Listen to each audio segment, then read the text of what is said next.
de Dieu. Que le nom de Jésus soit béni. Je vais tout de suite confier ce temps au Seigneur. Papa Yahweh, merci pour ce moment que tu rends possible. Je prie que dans ta grâce, cette exhortation puisse impacter une vie au nom de Jésus. Amen.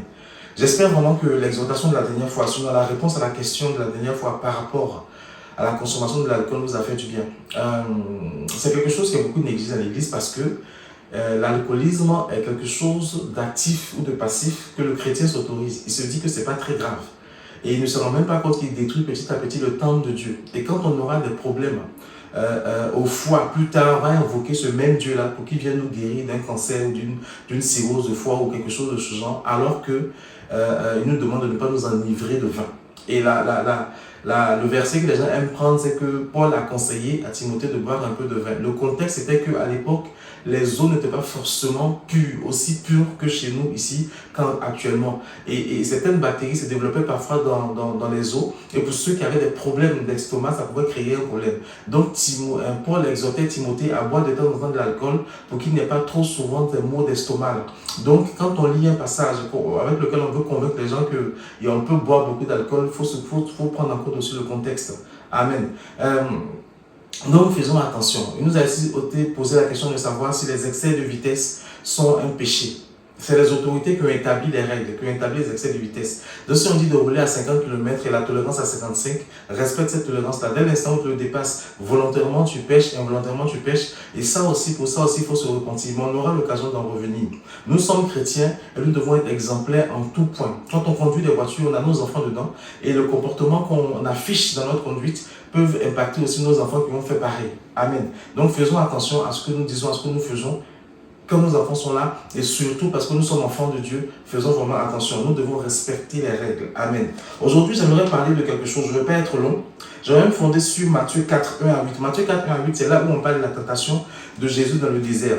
Et la Bible dit qu'à un moment donné, le diable transporte Jésus au-dessus de la ville sainte et puis il lui dit, il lui montre les royaumes. Et quand il lui montre les royaumes, il lui dit que tous ces royaumes-là m'appartiennent. Ces royaumes et leur gloire. Si tu te prosternes devant moi, je te donne tous ces royaumes. Et Jésus lui dit qu'il est écrit que tu adoreras ton Père et lui seul. Arrière de mon Satan. Et Apocalypse, verset 11, 15 à 19, nous dit ceci. Que quand le 7e ange a sonné de la trompette, il y eut dans le ciel de fortes voix qui disaient « Le royaume du monde est remis à notre Seigneur et à son Christ, et il gagnera au siècle des siècles. » Je ne sais pas si vous voyez un peu ce qu'il se passe pour là où je veux en venir. Jésus savait que tôt ou tard, le royaume du monde lui serait remis. Parce que c'est lui le Mashiach, c'est lui le Seigneur, c'est lui le Créateur. Et il est juste venu reprendre à Satan ce que Satan lui a volé, ce que Satan lui a appris par le biais du péché d'Adam et Ève. Donc pourquoi il va se prosterner devant Satan pour quelque chose qui va lui revenir de toute façon? Parce que la victoire, pour avoir cette chose-là, il va l'acquérir à la croix. Et la Bible dit qu'il va descendre, même aller arracher les clés de ce jour des morts à Satan. Donc le royaume va lui revenir. Donc pourquoi il va se prosterner devant Satan pour quelque chose qui lui appartient, pour quelque chose qui lui est déjà réservé? En fait, je fais cette exhortation-là pour que nous, chrétiens, on comprenne quelque chose. Dieu dit que nous sommes bénis de toutes sortes de bénédictions célestes. De toutes les bénédictions célestes-là, on est bénis. Donc, quand on est enfant de Dieu, on devient chrétien avec le package de bénédictions que Dieu nous a donné. Il y a des promesses, mais pour rentrer dans ces promesses-là, parfois, il y a des épreuves, il y a des difficultés. Et quand on est dans des épreuves, on est dans des difficultés, c'est à ce moment-là que Satan vient nous tenter. Il vient nous proposer la copie de ce que Dieu a déjà prévu pour nous en avance. Et vient nous proposer ça. Et nous, comme on n'est pas patient, comme on est impatient, comme on est pressé, on prend ces raccourcis et on pense que c'est Dieu qui nous a bénis, alors qu'on est rentré dans une compromission sans nous en rendre compte, on est rentré dans une déviation sans nous en rendre compte, on s'est détourné de la voie de Dieu. Dieu a prévu pour toi la richesse. Et Satan veut que tu aies la richesse là tout de suite et va te proposer des raccourcis. Bien aimés frères et sœurs en Christ, ce qu'on comprend, c'est que les gens qui viennent nous conseiller sur ces raccourcis-là, parfois c'est des chrétiens qui n'ont pas été sages, qui ont vu notre situation et qui viennent nous conseiller de prendre ces raccourcis-là parce qu'ils voient qu'on remplit les conditions. Satan passe par leur bouche pour nous conseiller. Et quand eux, ils nous parlent, ça ne nous choque pas. Parce qu'on dit que non, il a toujours été là, il a toujours donné de bons conseils. Et on ne prend même plus le temps d'aller prier Dieu pour avoir le discernement, pour savoir si ce qu'il nous dit là, c'est Dieu qui nous parle. Amen. Pourtant, Dieu nous a mis quelque chose à cœur, il nous a fait une promesse. Et au lieu de s'attendre à cette promesse-là, on va prendre le conseil de ce frère, de cette soeur-là, pour sortir de la voie de Dieu. Et quand on a des problèmes, on va dire, Seigneur, pourquoi? Amen. Il faut faire attention aux propositions qu'on nous fait. Il faut faire attention aux conseils même qu'on nous donne. Surtout quand Dieu nous a parlé. Jésus, en venant sur la terre, là, il savait que tôt ou tard, un jour, le royaume de la terre lui serait remis. Et Satan, il savait que sa fin était proche. Il a voulu corrompre Jésus. Il a voulu proposer à Jésus ce qui lui revenait de droit, qu'il allait avoir de plein droit. Mais il fallait pour cela que Jésus renie son autorité, renie sa divinité pour se mettre à genoux devant celui qu'il a créé lui-même. Est-ce que vous comprenez un peu? Donc cette exhortation, c'est pour nous demander de faire attention.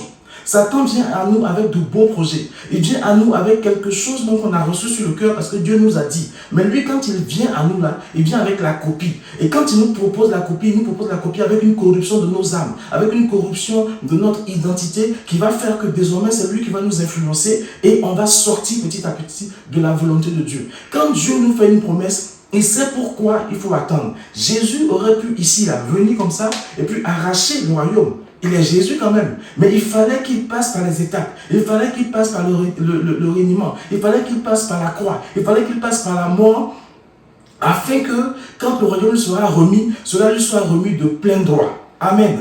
Tu as des soi-disant bénédiction, c'est éphémère parce que ce n'est pas ce que Dieu a prévu pour toi. C'est la copie que Satan t'a proposée. Tu as des chemins, des investissements dans lesquels tu mets tout ton argent et ton argent disparaît parce que ce n'est pas ce que Jésus a prévu pour toi. C'est la copie que Satan t'a présentée. Il est temps pour toi de te repositionner devant la face de Dieu et de demander sa direction. Si tu as fait une promesse, tiens-toi à cette promesse-là. Ne regarde ni à gauche ni à droite. Tiens-toi à cette promesse et reste focus sur Jésus. Parce que Satan aussi a entendu, quand Dieu te faisait cette promesse, il va te présenter une copie. Bien-aimés frères et sœurs en Christ, nous, on était dans une situation où toutes les conditions étaient réunies pour que nous achetions une maison. Dieu nous avait dit que vous allez acheter cette maison-là tel nombre d'années après, à partir d'aujourd'hui, tel nombre d'années, tout était clair dans notre esprit. Mais c'est les frères et sœurs en Christ qui nous ont fait comprendre que vous payez un loyer, vous gaspillez de l'argent, essayez de prendre une maison, vous pouvez acheter. Quand on va voir la banque, mais on remplit les conditions. Pourquoi la banque va dire non? La banque même était prête à nous proposer plus qu'on a demandé. C'est nous qui avons dit non. Et quand on est rentré dans cette maison, les problèmes ont commencé et le Seigneur nous rappelle qu'est-ce que je vous avais dit. Je n'étais pas question que vous achetez cette maison et vous êtes sur un territoire que je ne validais pas. Vous étiez censé quitter ce territoire-là comme cela avait été dit plus haut avant d'acheter une maison. Et on a eu des problèmes à cause de cet achat de maison. C'est pour dire que quand Dieu prévoit un plan pour toi, il faut le laisser aller jusqu'au bout de ce plan. Il faut le laisser te former, te travailler et n'écoute pas Satan parce qu'il va venir avec la copie. Amen. Satan a trompé Adam et Ève par le serpent. Ils n'ont pas été surpris que le serpent parle parce qu'ils étaient habitués à parler avec le serpent. Amen. Mais il a trompé Adam et Ève parce qu'il a perverti le message de Dieu et parce que Satan savait que avant que Adam et Ève ne mangent du fruit de la connaissance du bien et du mal, il fallait qu'ils aient d'autres fruits qui sont dans le jardin. Le fruit de la patience, le fruit de la plus grande intimité, le fruit de la persévérance, le fruit de la foi. Il fallait qu'ils mangent tous ces fruits-là avant de toucher à ce fruit de la connaissance du bien et du mal. Comme ça, quand ils seront assez matures, ils allaient maintenant manger le fruit de la connaissance du bien et du mal et cela ne leur fera rien. Ils seraient juste dans ce que Dieu a prévu. Mais Satan a anticipé ça. Satan a créé ce désir-là avant que cela n'arrive. Et ils ont perdu le royaume, ils ont perdu le jardin d'Éden. Chrétiens, faisons attention. Ce que Satan nous propose peut nous faire perdre ce que Dieu a prévu pour nous. Ce que les hommes viennent nous susurrer à l'oreille peuvent nous faire perdre ce que Dieu a prévu pour nous. Il faut vraiment que tu fasses attention. Tu n'as pas remarqué que tu investis tout le temps sur les conseils des gens et quand toi tu investis, même si les choses étaient bonnes auparavant, tout se gâte parce que ce n'est pas ce que Dieu veut pour toi. Dieu veut te préserver. Mon exhortation, ne laissons pas Satan venir nous présenter une copie de ce que Dieu a déjà prévu pour nous. Dieu t'a fait des promesses, il faut t'y attacher. Amen. Et il y a quelque chose que l'apôtre Paul dit, mais nous chrétiens parfois on n'oublie pas. L'apôtre Paul dit que même si un ange venait vous annoncer un autre Jésus-Christ, en somme, ne l'écoutez pas. Ça veut dire que quand Dieu te fait une promesse, quand Dieu te met une promesse à cœur, quand Dieu te donne une parole, quand Dieu te pose quelque chose en toi, quel que soit l'archibishop, qui va venir te dire le contraire de ce que Dieu t'a dit, reste serein. C'est lui qui se trompe, c'est pas toi qui te trompes. Et malheureusement, beaucoup d'enfants de Dieu, nous sommes tombés dans ce piège de sortir les promesses de Dieu parce que quelqu'un qu'on croit nous a donné une parole qui est contraire à ce que Dieu nous a mis sur le cœur. Je prie que cette exhortation puisse te toucher et qu'à partir de maintenant, tu sois devant ton Dieu et que tu le laisses te préparer pour les promesses qu'il a faites pour nous. Ne rentre pas dans les copies. Mais laisse Dieu te donner l'authentique, l'original, au nom de Jésus.